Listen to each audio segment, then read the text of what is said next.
Следната недела ќе се разгледува барањето на матурантите за намалување на материјалот за државната матура, најави министерот за образование Јетон Шакири. Сепак можностите за интервенции во испитниот материјал и неговиот обем ќе биде можно само доколку законот го дозволува тоа. Ќе треба да се разгледа законскиот основ, ќе треба да се разгледа што е предвидено после донесување на законот или организација на државната матура, што дозволува законот во овој период да се промени.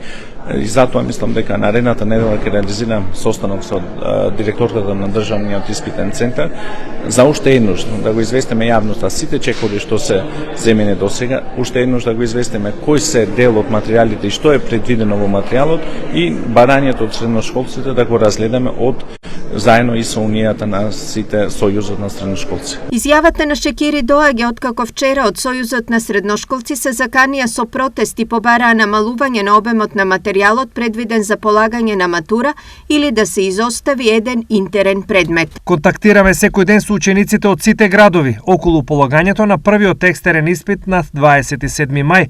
Е прашање што ќе го дискутираме, ќе видиме дали е тој датум за полагање во корист на средношколците или не. Исто така ќе се зборува и за тоа дали е доволно да има една недела разлика меѓу двата екстерни испити, рече председателот на Средношколскиот сојуз Лука Павичевиќ. Екстерните испити од годинашнава државна матура се закажани за 27 мај и 10 јуни.